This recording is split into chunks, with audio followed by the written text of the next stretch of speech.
अस्सलाम वालेकुम चौधरी साहब। आओ जी, वालेकुम अस्सलाम। की हाल है जनाब? ठीक हो? आओ उठो बैठो। हो जाओ तुसी। आ जाओ, बो बो। बस फिरदा टुरदा आया पे मैं अच्छा ते मैं क्या चौधरी साहब नाल मिल आ गई। अच्छा।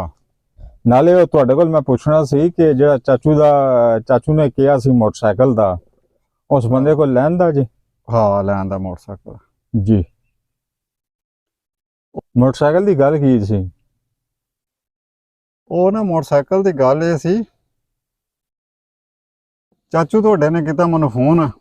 ਜੀ ਕਹਿੰਦੇ ਨੇ ਕਿ ਬਈ ਇਹ ਬੰਦਾ ਇੱਕ ਆਇਆ, ਇਹਨੂੰ 35,000 ਰੁਪਇਆ ਚਾਹੀਦਾ ਤੇ ਹੈ ਹੀ ਤੇਰੇ ਕੋਲ ਤੇ ਦੇ ਮੈਂ ਤੈਨੂੰ ਫਿਰ ਦੇ ਦਿਆਂਦਾ। ਮੈਂ ਕਿਹਾ ਕੋਈ ਨਹੀਂ, 35,000 ਦਾ ਤੇ ਕੋਈ ਨਹੀਂ ਮਸਲਾ, ਚਲੋ ਦੇ ਦੇਣਾ ਵਾ। ਤੇ ਕੌਣ ਬੰਦਾ? ਮੈਂ ਆਖਿਆ ਤੇ ਇਹਨੂੰ ਕਿਹਨੂੰ ਚਾਹੀਦਾ? ਉਹ ਦੱਸਿਆ ਨੇ ਕਿ ਮੁੰਡਾ ਇੱਕ ਤੇ ਇਹਦਾ ਨਾ ਮੋਟਰਸਾਈਕਲ ਭੱਠੇ ਵਾਲਿਆਂ ਨੇ ਨਾ, ਠੇਕੇਦਾਰਾਂ ਨੇ ਫੜੇ ਐ। ਇਹਨੇ 35,000 ਰੁਪਇਆ ਲਿਆ ਉਹਨਾਂ ਕੋਲੋਂ ਤੇ ਉਹਦੇ ਵਿੱਚ। ਮੈਂ ਕਿਹਾ ਚਲੋ ਠੀਕ ਹੈ, ਲੈ ਲਓ। ਉਸੇ ਮੁੰਡੇ ਨੂੰ ਭੇਜਿਆ ਨੇ ਮੇਰੇ ਵੱਲ, ਉਹਨੂੰ ਮੈਂ 35,000 ਰੁਪਇਆ ਦਿੱਤਾ। ਉਹਨੂੰ ਮੈਂ ਪੁੱਛਿਆ, ਕਹਿੰਦਾ ਮੇਰਾ ਮੋਟਰਸਾਈਕਲ ਸਹੁਰਿਆਂ ਦਾ ਮੋਟਰਸਾਈਕਲ ਸੀ ਤੇ ਭੱਠੇ ਵਾਲਿਆਂ ਕੋਲੋਂ ਲਿਆ। ਉਹ ਲੈਂਦੇ ਨੇ ਨਾ, ਪਹਿਲਾਂ ਪੈਸੇ ਲੈ ਲੈਂਦੇ ਨੇ ਭੱਠੇ ਤੋਂ हाँ जी इंजे ही है। ਆਪਣੀਆਂ ਗਰਜ਼ਾਂ ਟਪਾਉਣ ਵਾਸਤੇ। ਫਿਰ ਬੰਦਿਆਂ ਨੂੰ ਆਉਂਦੀਆਂ ਹੀ ਨੇ ਲੋੜਾਂ ਜ਼ਰੂਰਤਾਂ। जी जी जी। ਉਹਦੇ ਵਾਸਤੇ ਉਹ 35,000 ਰੁਪਇਆ ਲਿਆ ਤੇ ਉਹ ਕਹਿੰਦਾ ਵੀ ਉਹ ਭੱਠੇ ਵਾਲਿਆਂ ਨੇ ਨਾ, ਠੇਕੇਦਾਰ ਨੇ ਮੋਟਰਸਾਈਕਲ ਮੈਂ ਸਹੁਰਿਆਂ ਦਾ ਲੈ ਕੇ ਜਾਂਦਾ ਆ ਸੀ ਪਿਆ, ਤੇ ਉਹਨਾਂ ਨੇ ਕਿਹਾ ਕਿ ਵੀ ਪੈਸੇ ਦੇ ਨਹੀਂ ਤੇ ਮੋਟਰਸਾਈਕਲ ਖਲਵਾ ਜਾ। हाँ जी इंजे ही ਹੁੰਦਾ। ਉਹ ਹੈ ਕਹਿੰਦਾ ਖਲਵਾ ਆ। ਹੁਣ ਸਹੁਰੇ ਜਿਹੜੇ ਨੇ ਉਹ ਮੋਟਰਸਾਈਕਲ ਮੰਗਦੇ ਨੇ ਪਏ, ਉਹ ਲਿਆਉਣਾ। ਮੈਂ ਚਲੋ ਠੀਕ ਹੈ। ਮੈਂ 35,000 ਰੁਪਇਆ ਦਿੱਤਾ, ਉਹ ਲੈ ਕੇ ਚਲੇ ਗਏ। ਅਗਲੇ ਦਿਨ ਉਹ ਬੰਦਾ ਆ ਗਿਆ, जी जी जी। ਆ ਕੇ ਮੈਨੂੰ ਕਹਿੰਦਾ ਪੈਸੇ ਤੁਸੀਂ ਲੈ ਲਓ ਵਾਪਸ। ਉਹਨਾਂ ਮੋਟਰਸਾਈਕਲ ਨਹੀਂ ਦਿੱਤਾ। ਮੈਂ ਕਿਹਾ ਕਿਉਂ? ਮੋਟਰਸਾਈਕਲ ਕਿਉਂ ਨਹੀਂ ਦਿੱਤਾ? अच्छा ਮੋਟਰਸਾਈਕਲ ਤੇ ਤੁਹਾਡਾ ਹੈ, जी ਮੋਟਰਸਾਈਕਲ ਕਿਉਂ ਨਹੀਂ ਦਿੱਤਾ? ਮੈਂ ਫੋਨ ਕੀਤਾ ਚਾਚੂ ਤੁਹਾਡੇ ਨੂੰ। हाँ ਮੈਂ जी ਪੁੱਛਿਆ ਕੀ ਮਸਲਾ ਬਣਿਆ, ਕਿਉਂ ਨਹੀਂ? ਉਹ ਕਹਿੰਦੇ ਨੇ ਉਹ ਅਸਲ ਉਹ ਠੇਕੇਦਾਰ ਕਹਿੰਦਾ ਕਿ ਅਸੀਂ ਪੈਸੇ ਦਿੱਤੇ ਸੀ ਕੰਮ ਵਾਸਤੇ अच्छा अच्छा ਤੇ ਅਸੀਂ ਪੈਸੇ ਨਹੀਂ ਲੈਣੇ ਆ, जी ਅਸੀਂ ਤਾਂ जी ਕੰਮ ਕਰਾਣਾ ਹੈ। ਤੇ ਉਹ ਵੀ ਆਪਣੀ ਜਗ੍ਹਾ ਤੇ ਠੀਕ ਨੇ। ਜ਼ਾਰੀ ਗੱਲ ਉਹ ਪੈਸੇ ਦਿੰਦੇ ਨੇ, ਅਗਰ ਪਹਿਲਾਂ ਪੈਸੇ ਦਿੰਦੇ ਨੇ हाँ ਇਸੇ जी ਵਾਸਤੇ ਦਿੰਦੇ ਨੇ ਕਿ ਸੀਜ਼ਨ ਤੇ ਸਾਨੂੰ ਮਕਸਦ ਹੈ ਕਿ ਬੰਦਿਆਂ ਲੱਭਣੇ ਨਾ ਪੈਣ, ਬੰਦੇ ਮੌਜੂਦ ਹੋਣ, ਜਿਹੜਾ ਸਾਡਾ ਫੌਰੀ ਤੌਰ ਤੇ ਸੀਜ਼ਨ ਹੈ ਕੰਮ ਸ਼ੁਰੂ ਹੋ ਜੇ। ਤੇ ਉਹ ਕਹਿੰਦੇ ਨੇ ਜੀ ਅਸੀਂ ਪੈਸੇ ਨਹੀਂ ਲੈਣੇ, ਅਸੀਂ ਹੁਣ ਕੰਮ ਕਰਾਣੇ। ਮੈਂ ਕਿਹਾ ਠੀਕ ਹੈ। ਉਹ ਮੈਂ ਉਹਨੂੰ ਮੁੰਡੇ ਨੂੰ ਆਖਿਆ, ਮੈਂ ਆਖਿਆ ਵੀ ਚੱਲ ਚਾਚਾ ਜੀ ਨੂੰ ਆਖੀ ਸ਼ਾਮੀ ਚੱਲਾਂਦੇ, ਉਹ ਠੇਕੇਦਾਰ ਨੂੰ ਮਿਲਾਂਦੇ ਚੱਲ ਕੇ। जी जी जी। ਉਹ ਜਨਾਬ ਕਹਿੰਦਾ ਚਲੋ ਠੀਕ ਹੈ। ਉਹ ਸ਼ਾਮੀ ਆ ਗਿਆ ਫੇਰ ਆਪੇ ਹੀ। ਜੀ ਚਲੋ ਜੀ। ਮੈਂ ਕਿਹਾ ਚਲੋ, ਨਾਲ ਚਾਚੂ ਵੀ ਤੁਹਾਡੇ। जी ਤੁਰ ਗਏ ਅਸੀਂ। ਜਾ ਕੇ ਉਹ ਠੇਕੇਦਾਰ ਨੂੰ ਬੁਲਾਇਆ, ਉੱਥੇ ਉਹ ਪਿੰਡ ਦੇ ਵਿੱਚ ਬੈਠਕ ਹੀ ਕੋਈ, ਉੱਥੇ ਬੁਲਾਇਆ। ਉਹਦੇ ਨਾਲ ਗੱਲ ਕੀਤੀ। ਉਹਨੂੰ ਠੇਕੇਦਾਰ ਆਉਂਦਿਆਂ ਜਨਾਬ ਉਹ ਸਟੋਰੀ ਆਪਣੀ ਸੁਣਾਉਣੀ ਸ਼ੁਰੂ ਕਰ ਦਿੱਤੀ, ਜਿਹੜੀ ਮੈਂ ਪਹਿਲਾਂ ਹੀ ਸੁਣੀ ਸੀ। हाँ जी ਸਟੋਰੀ ਤਾਂ ਮੈਂ ਸੁਣ ਲਈ ਹੀ बिल्कुल। ਕਿ ਬਈ ਉਹ ਪੈਸੇ ਦਿੱਤੇ, ਅਸੀਂ ਕੰਮ ਕਰਾਉਣ ਵਾਸਤੇ ਦਿੱਤੇ। ਪਹਿਲਾਂ ਪੈਸੇ ਇਸੇ ਗੱਲ ਵਾਸਤੇ ਦਿੱਤੇ ਜਾਂਦੇ ਨੇ ਕਿ ਕੰਮ ਤੇ ਸਾਨੂੰ ਵਕਤ ਨਾ ਬਣੇ, ਕੰਮ ਤੇ ਸਾਨੂੰ ਪਰੇਸ਼ਾਨੀ ਨਾ ਬਣੇ। ਹੁਣ ਅਸੀਂ ਪੈਸੇ ਨਹੀਂ ਲੈਣੇ ਹਨ, ਅਸੀਂ ਤੇ ਹੁਣ ਕੰਮ ਕਰਾਉਣਾ ਹੈ। हाँ जी ਉਹ ਗੱਲ ਕਰਦਾ ਰਿਹਾ, ਮੈਂ ਸੁਣਦਾ ਰਿਹਾ। ਹਾਲਾਂਕਿ ਗੱਲ ਹੋਈ ਜਿਹੜੀ ਮੈਂ ਪਹਿਲਾਂ ਸੁਣ ਵੀ ਚੁੱਕਿਆ, ਬਾਰ ਕੇ ਮੈਂ ਸੁਣੀ ਉਹਦੀ ਗੱਲ ਪੂਰੀ जी ਤਫਸੀਲ ਨਾਲ, ਪੂਰੀ ਤਸੱਲੀ ਨਾਲ ਸੁਣੀ। जी जी जी। ਸੁਣ ਕੇ ਮੈਂ ਕਿਹਾ ਵੀ ਗੱਲ ਤੇ ਠੇਕੇਦਾਰ ਸਾਹਿਬ ਤੁਹਾਡੀ ਬਿਲਕੁਲ ਠੀਕ ਹੈ। ਤੁਸੀਂ ਪੈਸੇ ਦਿੰਦੇ ਹੋ ਇਸੇ ਗੱਲ ਵਾਸਤੇ ਦਿੰਦੇ ਹੋ ਕਿ ਕੰਮ ਕਰਾਉਣ ਵਾਸਤੇ। आओ फिर ठेकेदार सच्चा होया ना ਮੈਂ कि ਕਿਹਾ ਅਸੀਂ ਤੁਸੀਂ ਤੇ ਕੰਮ ਵਾਸਤੇ ਕੀਤਾ ਹੈ ਸਾਰਾ ਕੁਝ। ਉਹ ਮੈਂ ਕਿਹਾ ਤੁਸੀਂ ਬਿਲਕੁਲ ਠੀਕ ਕਹਿ ਰਹੇ ਹੋ, जी ਪੈਸੇ ਤੁਸੀਂ ਇਸੇ ਗੱਲ ਵਾਸਤੇ ਦਿੰਦੇ ਹੋ। ਮੈਂ ਕਿਹਾ ਬਹਰਾਲ ਚਲੋ ਸਾਨੂੰ ਮੋਟਰਸਾਈਕਲ ਦਿਓ, ਅਸੀਂ ਪੈਸੇ ਦੇ ਲੈ ਕੇ ਆਏ, ਮੋਟਰਸਾਈਕਲ ਦਿਓ। जी ਠੇਕੇਦਾਰ ਕਹਿੰਦਾ ਚੋਰ ਸਾਹਿਬ ਉਹੀ ਤੇ ਮੈਂ ਗੱਲ ਕਰ ਰਿਹਾ ਨਾ ਕਿ ਅਸੀਂ ਪੈਸੇ ਦਿੱਤੇ ਨੇ ਕੰਮ ਵਾਸਤੇ ਤੇ ਅਸੀਂ ਪੈਸੇ ਨਹੀਂ ਲੈਣੇ ਆ। ਮੈਂ ਕਿਹਾ ਠੇਕੇਦਾਰ ਸਾਹਿਬ ਤੁਸੀਂ ਠੀਕ ਹੋ, ਪੈਸੇ ਤੁਸੀਂ ਕੰਮ ਵਾਸਤੇ ਦਿੰਦੇ ਹੋ, ਪਰ ਅਸੀਂ ਕੰਮ ਵਾਸਤੇ ਨਹੀਂ ਆਏ, ਨਾ ਅਸੀਂ ਪੈਸਿਆਂ ਵਾਸਤੇ ਆਏ ਹਾਂ, ਅਸੀਂ ਤਾਂ ਮੋਟਰਸਾਈਕਲ ਲੈਣ ਆਏ ਹਾਂ।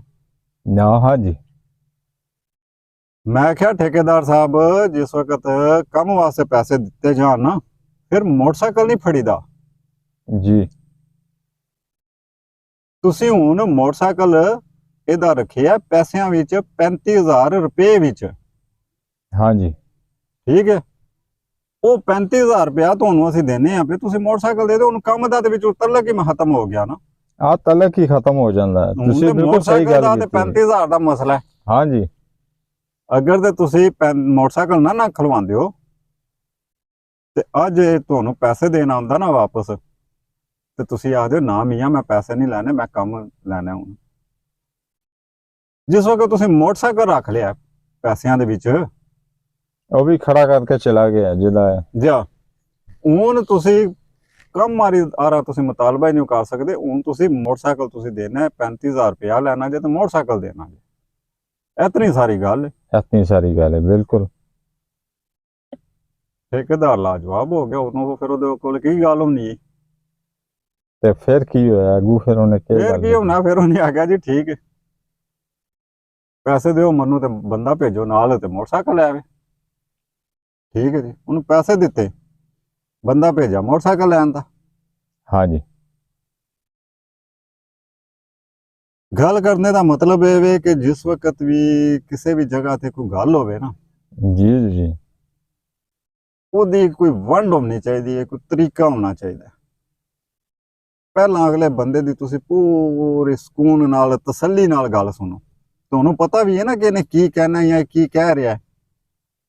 ਇਹ ਜੋ ਕੁਝ ਕਹਿੰਦਾ ਪਿਆ ਇਹਦਾ ਤਾਂ ਮੈਨੂੰ ਅੱਗੇ ਪਹਿਲਾਂ ਹੀ ਪਤਾ ਹੈ, ਫਿਰ ਵੀ ਤੁਸੀਂ ਸੁਣੋ। बिल्कुल ਤੁਹਾਨੂੰ ਬੇਸ਼ੱਕ ਪਤਾ ਹੈ, ਉਹਨੂੰ ਤੇ ਮੁਤਮਿਨ ਕਰੋ, ਉਹਨੂੰ ਤੇ ਸਕੂਨ ਵਿੱਚ ਹੋਣ ਦਿਓ ਨਾ। हाँ जी ਤੁਸੀਂ ਜਿਹੜਾ ਸੁਣ ਰਹੇ ਹੋ ਨਾ ਉਹਦੀ ਗੱਲ, ਉਹਨੂੰ ਤੁਸੀਂ ਸਕੂਨ ਵਿੱਚ ਕਰ ਰਹੇ ਹੋ। हाँ जी ਉਹ ਜਿਸ ਵਕਤ ਸਕੂਨ ਵਿੱਚ ਹੋਵੇ ਦਾ, ਫਿਰ ਜਿਹੜੀ ਤੁਸੀਂ ਗੱਲ ਕਰੋ ਤੇ ਉਹ ਵੀ ਉਹਦੇ ਪੱਲੇ ਪਵੇ ਦੀ। बिल्कुल इंजे ही ਜਿਸ ਵਕਤ ਉਹਨੇ ਗੱਲ ਸ਼ੁਰੂ ਕੀਤੀ ਉਸ ਵੇਲੇ ਮੈਂ ਕਹਿੰਦਾ ਠੇਕੇਦਾਰ ਸਾਹਿਬ ਮੈਨੂੰ ਪਤਾ ਹੈ ਨਾ ਸਾਰੀਆਂ ਗੱਲਾਂ ਦਾ, हाँ जी ਤੁਸੀਂ ਉਹ ਗੱਲਾਂ ਛੱਡੋ, ਤੁਸੀਂ ਯਾਰ ਰੁਪਈਏ ਫੜੋ ਤੇ ਤੁਸੀਂ ਮੋਟਰਸਾਈਕਲ ਦਿਓ। ਉਹਨੇ ਆਣਾ ਜੀ ਨਹੀਂ ਮੈਂ ਦੇਣਾ ਮੋਟਰਸਾਈਕਲ, ਮੈਂ ਕੰਮ ਵਾਸਤੇ ਪੈਸੇ, ਮਤਲਬ ਬਹਿਸ ਹੋ ਜਾਣੀ, ਕੰਮ ਸ਼ੁਰੂ ਹੋ ਜਾਣਾ, ਲੰਮਾ ਹੋ ਜਾਣਾ ਹੈ। ਫਿਰ ਵੀ ਸ਼ਾਇਦ ਮਿਲ ਹੀ ਜਾਂਦਾ, ਬਾਕੀ ਲੰਬਾ ਜ਼ਾਹਿਰ ਹੈ ਪਹਿਲੇ ਉਹਨਾਂ ਪੈਸੇ ਮੰਗੇ ਨੇ ਤੇ ਉਹਨੇ ਕਿਹਾ ਨਾ ਕਿ ਮੇਰੇ ਕੋਲ ਕੋਈ ਨਹੀਂ, ਜਦੋਂ ਕਿਹਾ ਕਿ ਜੀ ਜਿਹੜਾ ਮੋਟਰਸਾਈਕਲ ਉਹ ਖੜਾ ਕਰ ਦੇ। ਜਾ ਉਹਦੀ ਪੂਰੀ ਤਸੱਲੀ ਨਾਲ ਸਕੂਨ ਨਾਲ ਗੱਲ ਸੁਣੀ, जी जी ਫਿਰ ਸਕੂਨ ਨਾਲ ਉਹਨੂੰ ਆਪਣੀ ਸੁਣਾਈ। हाँ जी ਜਦੋਂ ਵੀ ਕਿਤੇ ਹੋਵੇ ਨਾ ਕੋਈ ਵੀ ਗੱਲ ਹੋਵੇ, ਚਲੋ ਇਹ ਤੇ ਭਰਿਆ ਸੀ ਨਾ, ਉਂਝ ਵੀ ਕਿਧਰੇ ਤੁਸੀਂ ਬੈਠੇ ਹੋ, ਕਿਸੇ ਘਰ ਆਪਣੇ ਫੈਮਿਲੀ ਵਿੱਚ ਵੀ ਤੁਸੀਂ ਬੈਠੇ ਹੋ, ਯਾਰਾਂ ਦੋਸਤਾਂ ਵਿੱਚ ਵੀ ਤੁਸੀਂ ਬੈਠੇ ਹੋ, ਕੋਈ ਦੂਸਰਾ ਬੰਦਾ ਗੱਲ ਕਰਦਾ, ਇਹ ਤਾਂ ਸਾਡੇ ਨਬੀ ਦਾ ਫਰਮਾਨ ਵੀ ਹੈ ਨਾ ਕਿ ਕਿਸੇ ਦੀ ਗੱਲ ਟੋਕੋ ਨਾ। जी बिल्कुल ਕਿਸੇ ਕੋਈ ਵੀ ਬੰਦਾ ਅਗਲਾ ਗੱਲ ਕਰ ਰਿਹਾ, ਉਹਦੀ ਗੱਲ ਨੂੰ ਪੂਰੇ ਸਕੂਨ ਨਾਲ ਪੂਰੀ ਤਸੱਲੀ ਨਾਲ ਸੁਣੋ। जी ਸੁਣ ਕੇ ਫਿਰ ਉਹਦਾ ਤੁਸੀਂ ਜਵਾਬ ਦਿਓ। ਜਿਸ ਵਕਤ ਤੁਸੀਂ ਉਹਦੀ ਅਗਲੇ ਦੀ ਗੱਲ ਪੂਰੇ ਸਕੂਨ ਨਾਲ ਤਸੱਲੀ ਨਾਲ ਸੁਣ ਲਓਗੇ ਨਾ, ਫਿਰ ਜਿਸ ਵਕਤ ਤੁਸੀਂ ਆਪਣੀ ਗੱਲ ਉਹਨੂੰ ਸੁਣਾਓਗੇ ਨਾ, ਤੇ ਫਿਰ ਉਹਦੇ ਵੀ ਕੋਈ ਪੱਲੇ ਪਵੇਗੀ। ਪਹਿਲਾਂ ਇਹ ਜਿਸ ਵਕਤ ਵਾਪਸ ਆ ਗਏ ਨੇ ਵੀ ਆਪਣੀ ਥਾਂ ਤੇ ਠੀਕ ਸੀ। बिल्कुल ਇਹਨਾਂ ਨੇ ਕਿਹਾ ਕਿ ਜਿਹੜਾ ਠੇਕੇਦਾਰਾਂ ਦਾ ਪੱਠਿਆਂ ਦਾ ਰੂਲ ਕਾਨੂੰਨ ਹੁੰਦਾ ਉਹਦੇ ਮੁਤਾਬਕ। ਬਾਕੀ ਮੈਂ ਜਿਸ ਵਕਤ ਇਹਨਾਂ ਨੇ ਗੱਲ ਸੁਣਾਈ, ਮੈਨੂੰ ਉਸ ਵਕਤ ਸਮਝ ਆ ਗਈ जी जी ਉਸ ਰੂਲ ਕਾਨੂੰਨ ਤੋਂ ਠੇਕੇਦਾਰ ਥੋੜਾ ਕੁ ਹਟ ਗਿਆ ਹੈ। बिल्कुल ਰੂਲ ਕਾਨੂੰਨ ਤੇ ਉਹਨੇ ਆਪਣਾ ਆਪੇ ਤੋੜ ਦਿੱਤਾ ਨਾ। बिल्कुल जी ਬਸ बिल्कुल ਇਤਨੀ ਗੱਲ ਹੈ, ਗੱਲ ਨੂੰ ਸਿਰਫ ਸਮਝਣ ਦੀ ਜ਼ਰੂਰਤ ਹੁੰਦੀ ਹੈ। बस जी समझ आ गई है ਹਾਂ ते बड़ा अच्छा काम हो गया, जो भी मसला सी बड़ा अच्छा हो गया।